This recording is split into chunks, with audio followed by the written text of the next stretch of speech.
Thumbnail तो आप लोगों ने पढ़ ही लिया होगा। तो आज मेरे वीडियो का टॉपिक यही है कि फेमिनिन एनर्जी कहाँ बर्थ लेती है, मस्कुलिन एनर्जी कहाँ बर्थ लेती है, क्योंकि दोनों अपने दैवीय गुणों के साथ जन्म लेते हैं। तो उनका माहौल क्या होगा और क्यों ऐसे जगहों पर वो जन्म लेते हैं, मेरा आज इसी विषय को कवर करने का इरादा है। तो थोड़ा बहुत स्टोरी सबकी डिफ़र कर सकती है, बट एक मेरा जो मोटे तौर पे है उन चीज़ों को मैं पकड़ के चलूँगी, और जो छोटी छोटी बारीकियां हैं ना सबकी डिफ़र करेगी तो उसको मैं छोड़ दूँगी। ठीक है, तो चलिए आज सबसे पहले मैं फेमिनिन एनर्जी की चर्चा कर लेती हूँ कि अपनी पावर्स के साथ, अपनी दैवीय गुणों के साथ फेमिनिन एनर्जी कहाँ बर्थ लेती है। ठीक है, तो देखिए फेमिनिन एनर्जी असल में फेमिनिन और मस्कुलिन दोनों एनर्जी एक ही है, और ये एनर्जी यहाँ थर्ड डायमेंशन में स्प्लिट हो जाती है, दो भागों में बट जाती है। तो यहाँ तो दो भागों में बटने के बाद दोनों की जो पावर्स हैं वो अलग हो जाते हैं, दोनों की एनर्जीज़ है ना वो अलग हो जाती है, दोनों की आदतें अलग हो जाती है, चॉइसेस अलग हो जाते हैं, सब कुछ चीज़ें, बहुत सारी चीज़ें जो है ना वो चेंज हो जाती हैं। तो यहाँ पर जो फेमिनिन एनर्जी है वो एक तरीके से कहा जाए तो स्त्री गुणों से भरपूर होती है, और स्त्री तत्व, मातृत्व गुण उनके अंदर बहुत होता है, और उनमें एक मासूमियत होती है, लचक होती है, और साई एनर्जी होती है। मतलब जो स्त्री के गुण होते हैं, आप देख सकते हो किसी स्त्री के गुण कैसे होते हैं। वो दिमाग अपना यूज कम करती है और अपने हार्ट को ओपन रखती है। तो ये सारे दैवीय गुण जो होते हैं ना वो फेमिनिन एनर्जी के अंदर अधिक पाए जाते हैं, और इतने अधिक उनके अंदर गुण होते हैं कि उनको वैसे ही जगहों पर रखा जा सकता है, या वैसे ही जगहों पर उनकी परवरिश की जा सकती है, या वैसे ही गर्भ को वो धारण करती हैं, यानी कि गर्भ में वो पलती हैं, कहने का मतलब है। तो देखिए जो फेमिनिन होती है उसके लिए एक अलग ही दुनिया संसार होती है, और उस दुनिया संसार में वो हंसती है, खेलती है, पलती है, बढ़ती है, जन्म लेती है। ठीक है, तो जो उनकी माँ होती है या पिता होते हैं वो लगभग उनके अंदर वैसी ही एनर्जी होती है जैसी फेमिनिन के अंदर एनर्जी होती है, बस अंतर इतना होता है कि वो लो फ्रीक्वेंसी में होते हैं। ठीक है, तो उन्हीं जगहों पर उनका बर्थ होता है। कहने का मतलब होता है दोस्तों कि जो गुण फेमिनिन में होते हैं वही गुण उनके माता पिता में भी होते हैं, लेकिन वो बहुत कम लेवल पे होते हैं। यानी कहने का मतलब है उनकी फ्रीक्वेंसी जो है वो फेमिनिन से मैच नहीं करती। ठीक है, क्योंकि फेमिनिन को वैसा ही माहौल पसंद होता है, वैसा ही गर्व पसंद होता है, और वैसी ही जगहों पर वो बर्थ ले सकती है। बहुत अधिक कठोरता वाले जगहों पर वो बर्थ नहीं ले पाएंगी, और वहाँ पर उनको एक ऐसा इन्वायरमेंट, एक माहौल चाहिए होता है जहाँ पर वो आसानी से पल बढ़ सके। ठीक है, हाँ ये बातें अलग है कि फिर जर्नी में उनको डाला जाता है जब धीरे धीरे चीज़ें आगे बढ़ती है, और जब फेमिनिन की सहन शक्ति बढ़ती है, समझदारियाँ थोड़ी थोड़ी बढ़ती है, जब वो थोड़ी थोड़ी मैच्योर होने लग जाती है, तब कहा जाए तो जर्नी में उनको प्रोसेस में लाया जाता है।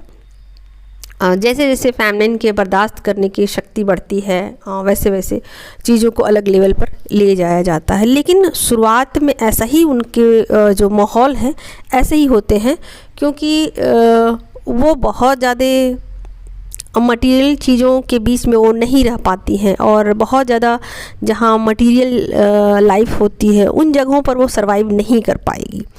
तो उनको सरवाइव मोड पर रखने के लिए, यानी कि उनको सरवाइव करवाने के लिए एक ऐसा ही माहौल चाहिए होता है, एक ऐसा ही गर्व चाहिए होता है जो उनकी मदर होती हैं बिल्कुल वैसी ही होती हैं। तो वो बहुत ज़्यादा कठोर नहीं होती हैं, मस्कुलिन एनर्जी नहीं होती है, कहने का मतलब मस्कुलिन एनर्जी नहीं होती है। वहाँ पर लगभग उनके जो माता पिता हैं दोनों ही फेमिनिन एनर्जी होते हैं, और या कभी हो सकता है कि एक फेमिनिन हो और एक मस्कुलिन एनर्जी हो, बट वैसा ही माहौल उनके लिए तैयार किया जाता है। और ये चीज़ें पास्ट लाइफ बर्थ से ही चीज़ें स्टार्ट कर दी जाती है, वहाँ से ही सब कुछ डिज़ाइन कर दिया जाता है। बर्थ लेने से पहले ही 4th डायमेंशन में ये चीज़ें स्पिरिट गाइड के द्वारा, एंजल्स के द्वारा डिसाइड कर दी जाती हैं कि कहाँ उनको बर्थ लेना है।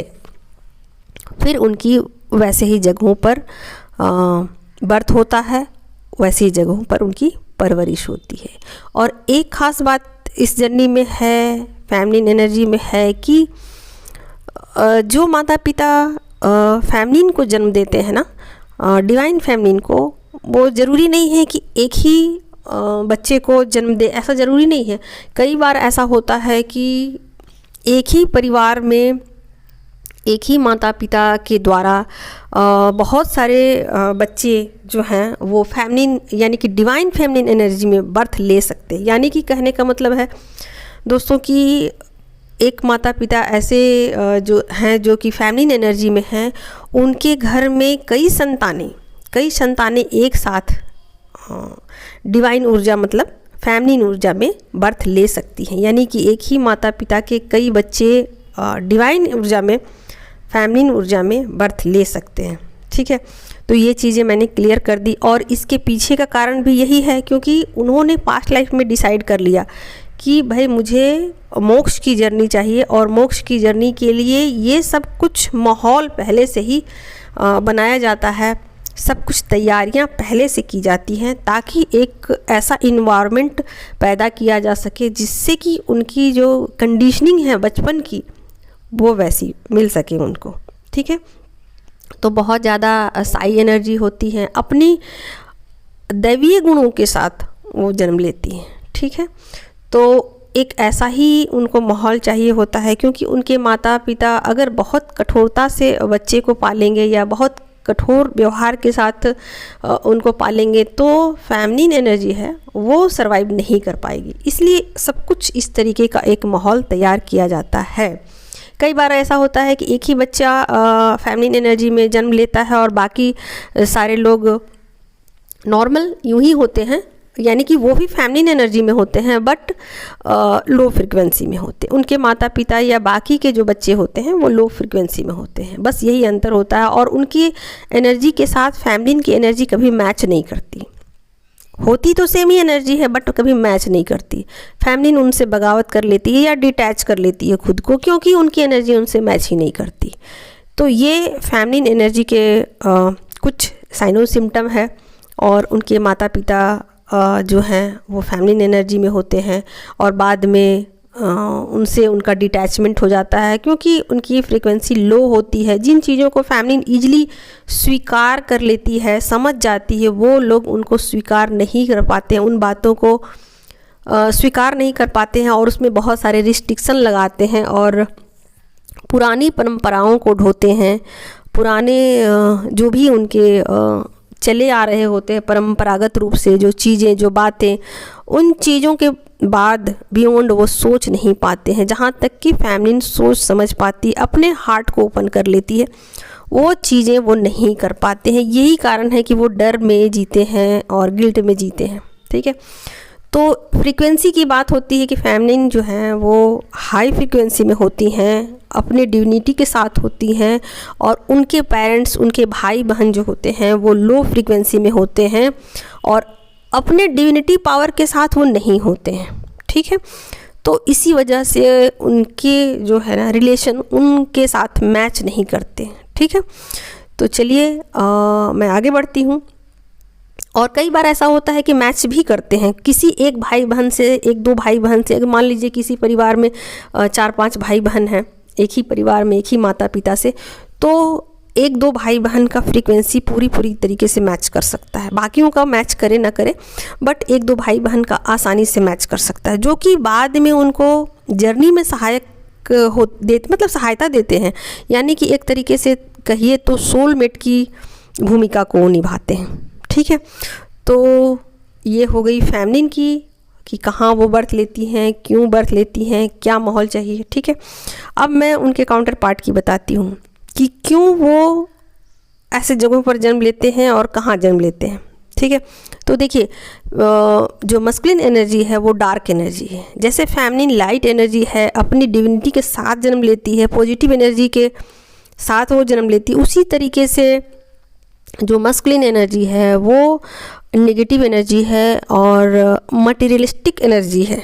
ठीक है, तो उनकी जो माँ होगी वो बिल्कुल डार्क एनर्जी में होगी और बिल्कुल हो सकता है कि कभी उनके पिता भी ऐसे हों, या फिर ऐसा हो सकता है कि उनकी माँ ही ऐसी हो कि वो डार्क एनर्जी में हो, क्योंकि उसके लिए इस तरीके का गर्भ चाहिए होगा जहाँ पर कि उनका बर्थ हो सके।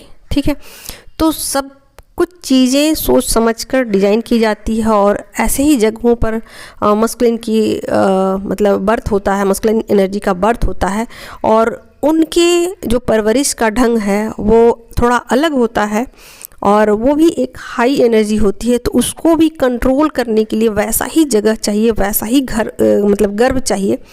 तो सब कुछ देख दाख करके ऐसे ही जगहों पर प्लानिंग पहले से कर दी जाती है कि इस जगह पर बर्थ लेना है। और जितने भी उनके भाई बहन जो होते हैं ना, जो मस्कुलिन एनर्जी होती है, वो सारे के सारे डार्क एनर्जी में होते हैं। डार्क एनर्जी के कहने का मतलब है नेगेटिव एनर्जी दोस्तों, और नेगेटिव एनर्जी का मतलब होता है कि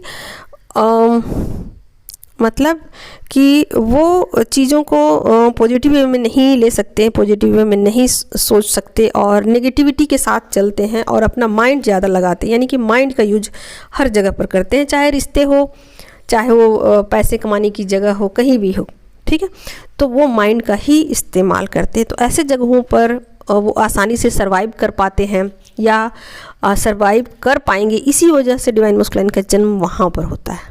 ठीक है, और जितने भी उनके भाई बहन हैं सेम टू सेम वैसे ही बातें होंगी कि वो भी डार्क एनर्जी में उनके भाई बहन होंगे और ज़्यादा कभी कभी ऐसी भी संभावना होती है कि वो भी ट्विन फ्लेम जर्नी में हों, यानी कि मान लीजिए कि 5-6 भाई बहन हैं तो उसमें से संभावना है कि 1-2 भाई बहन में से कोई भी ट्विन फ्लेम जर्नी में हो डार्क एनर्जी में। ठीक है, यानी कि मस्कुलिन एनर्जी में। तो ज़रूरी नहीं है, अगर मान लीजिए कि किसी का एक ही बेटा हो, बेटी हो, कुछ भी हो, तो वो हो सकता है कि वो मस्कुलिन एनर्जी में हो, लेकिन ऐसा हो सकता है कि अगर 5-6 हो तो उसमें से 1-2 तो मस्कुलिन एनर्जी में होने की संभावना अधिक बन जाती है, क्योंकि उसके लिए एक वैसा ही माहौल चाहिए होता है।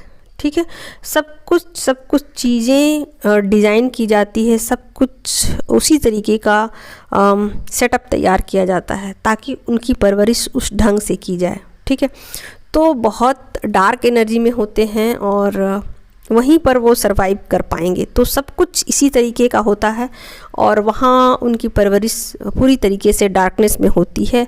और एक तरीके से कहिए तो वहाँ ब्लैक मैजिक जैसी चीज़ें भी होती हैं। ठीक है, कोई बहुत ज़्यादा जैसे कि मस्कुलिन एनर्जी कैसी होती है, आलसी होती है, कामचोर होती है, गंदगी अधिक पसंद करती है और मतलब और भी बहुत सारी चीज़ें हैं। ज़्यादा बोलने की एनर्जी होती है, उसमें बहुत ज़्यादा बातें करते हैं, वो भी नेगेटिव बातें करते हैं, अकेले रहना पसंद नहीं करते हैं, डर की एनर्जी होती है। तो बहुत सारी चीज़ें ऐसी होती है।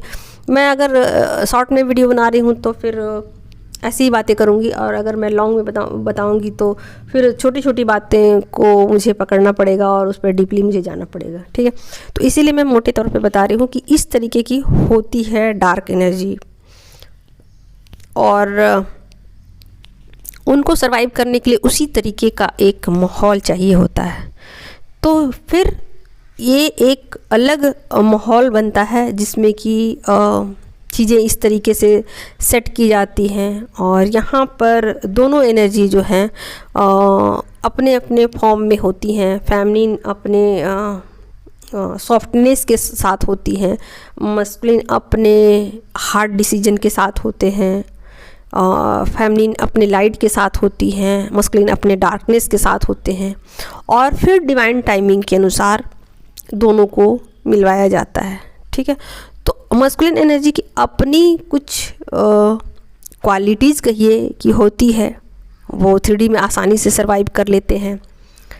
फेमिनिन एनर्जी 3D में सर्वाइव करना थोड़ा उनको मुश्किल होता है, वो बाद में जा कर के इसके लिए अपने आप को प्रिपेयर करती हैं, जबकि मस्कुलिन एनर्जी आसानी से 3D में सर्वाइव करते हैं और अपने पावर को आसानी से बढ़ा लेते हैं। ठीक है, यानी कि थर्ड डायमेंशन में वो मटेरियल चीज़ों के पीछे बहुत भागते हैं, यानी कि जितने भी उनके भाई बहन होंगे, माता पिता होंगे, सब पैसों के पीछे पागल रहेंगे और इमोशन का कोई कहीं भी स्थान नहीं होगा, कोई आपके इमोशन को समझने वाला वहाँ नहीं होगा। तो ऐसे ही जगहों पर फेमिनिन को भेजा जाता है ताकि फेमिनिन सीख सके, लाइफ के लेसन को समझ सके, ज़िंदगी की कड़वी सच्चाइयाँ जो है ना उसको समझ सके, उसको एक्सेप्ट कर सके, और फिर लेसन को सीखते हुए अपनी जर्नी को 5 डायमेंशन के लिए तैयार कर सके, प्रिपेयर कर सके। तो जानबूझकर ये सब कुछ सेटअप तैयार किया जाता है और इसकी तैयारी पास्ट लाइफ से ही कर दी जाती है दोस्तों। तो एक कहिए तो पूरा माहौल तैयार किया जाता है। ठीक है, तो ऐसा नहीं हो सकता है कि फेमिनिन एनर्जी मस्कुलिन एनर्जी में बर्थ ले ले, ऐसा नहीं हो सकता, वो वहाँ सर्वाइव नहीं कर पाएगी। ठीक है, और जो मस्कुलिन एनर्जी है वो फेमिनिन एनर्जी यानी कि वैसे गर्भ में वो जन्म ले ले जहाँ फेमिनिन एनर्जी की अधिकता हो, ऐसा हो नहीं सकता, क्योंकि वहाँ पर जो फेमिनिन एनर्जी है उसको कैरी नहीं कर पाएगी। ठीक है, यानी कि फेमिनिन माता जो है वो जो मस्कुलाइन बच्चा है उसको कैरी नहीं कर पाएगी। ठीक है, तो कुछ इस तरीके का सब कुछ डिज़ाइन किया गया है प्रकृति के द्वारा सब कुछ इस तरीके से डिज़ाइन किया गया है कि जो चीज़ें जहाँ सर्वाइव कर पाएंगी वहीं वो सर्वाइव कर पाएंगी। आप देख सकते हो प्रकृति में, अगर आपको मैं एक उदाहरण दूँ कि कोई पेड़ को देखिए, कोई पौधा को देखिए, तो किन्हीं जगहों पर वो आसानी से हो जाता है, बिल्कुल इजी में, उसको बहुत ज़्यादा मेहनत नहीं करना पड़ता है। कहीं केले का पौधा आसानी से हो जाता है, कहीं नारियल का वृक्ष आसानी से हो जाता है, कहीं काजू का पेड़ आसानी से हो जाता है। आप दूसरे जगह पर लगाते रहो, बहुत मेहनत करनी पड़ेगी, होगी भी नहीं। तो आप देखिए उसी तरीके से देखिए कोई भी फसल जो है किसी जगह पर अच्छे तरीके से होता है, किसी जगह पर बिल्कुल भी नहीं होता है। ठीक है, क्यों ऐसा होता है? जबकि मिट्टी वही है, पानी वही है, आप खाद भी डाल सकते हो, है ना, लेकिन उसके लिए एक उस तरीके का इन्वायरमेंट, एक माहौल तैयार किया जाता है। तो सब कुछ एक प्लानिंग के तहत होता है। कई बार जब ट्विन फ्लेम जर्नी में लोग आते हैं और उनको पता भी नहीं होता है कि वो ट्विन फ्लेम जर्नी में है, तो जब बात बहुत आगे निकल जाती है तब समझ में आता है कि वो स्पिरिचुअल जर्नी में है, ट्विन फ्लेम जर्नी में है, और अपनी खोजबीन जारी करते हैं। तो फिर बहुत सारे क्वेश्चन उनके दिमाग में उमड़ते घुमड़ते हैं, क्यों हुआ, कैसे हुआ, ऐसे वो कैसे हैं, मैं इतनी लाइट एनर्जी में हूँ, वो डार्कनेस में कैसे हैं। तो प्रकृति के पास सारे सवालों के जवाब हैं, लेकिन आपको वहाँ तक पहुँचने के लिए बहुत मेहनत करने की ज़रूरत है, और धीरे धीरे आप पहुँच ही जाते हो, सारे सवालों के जवाब आपको मिल ही जाते हैं देर सवेरे। तो ट्विन फ्लेम जर्नी में होता क्या है कि शुरू में ना जर्नी बल्कि कहिए तो इजी ही रहती है, और धीरे धीरे ये जर्नी है ना और हार्ड होती जाती है। यानी कि आप जब बबल फेज के बाद गुजरते हो तो फिर ऑन ऑफ सिचुएशन होते हैं आपकी लाइफ में, बट फिर भी कहीं ना कहीं वो चीज़ें उतनी पेनफुल नहीं होती है। लेकिन जैसे जैसे आप जर्नी में और आगे बढ़ते जाते हो उतना ज़्यादा आपको पेन, दर्द महसूस होता है। लेकिन फिर जैसे ही आप एक्सेप्टेंस में आते हो, चीज़ें फिर धीरे धीरे करके सुधरनी शुरू हो जाती है, ठीक हो जाती है ना। तो वैसे वैसे आपके सवालों के जवाब भी मिलने शुरू हो जाते हैं, यानी कि बहुत सारे अनलिमिटेड सवाल जो होते हैं, फिर सारे सवालों के जवाब आपको मिलने शुरू हो जाते हैं। और आप ऐसा सोचना भी मत कभी कि सारे सवालों के जवाब मुझे मिल गए हैं। हमेशा कुछ न कुछ सवाल के जवाब आपको मिलते रहेंगे जब तक कि आप जीवित रहोगे। तो प्रकृति जो है ना वो रहस्यों से भरी पड़ी है, रहस्यों से भरी पड़ी है, ठीक है।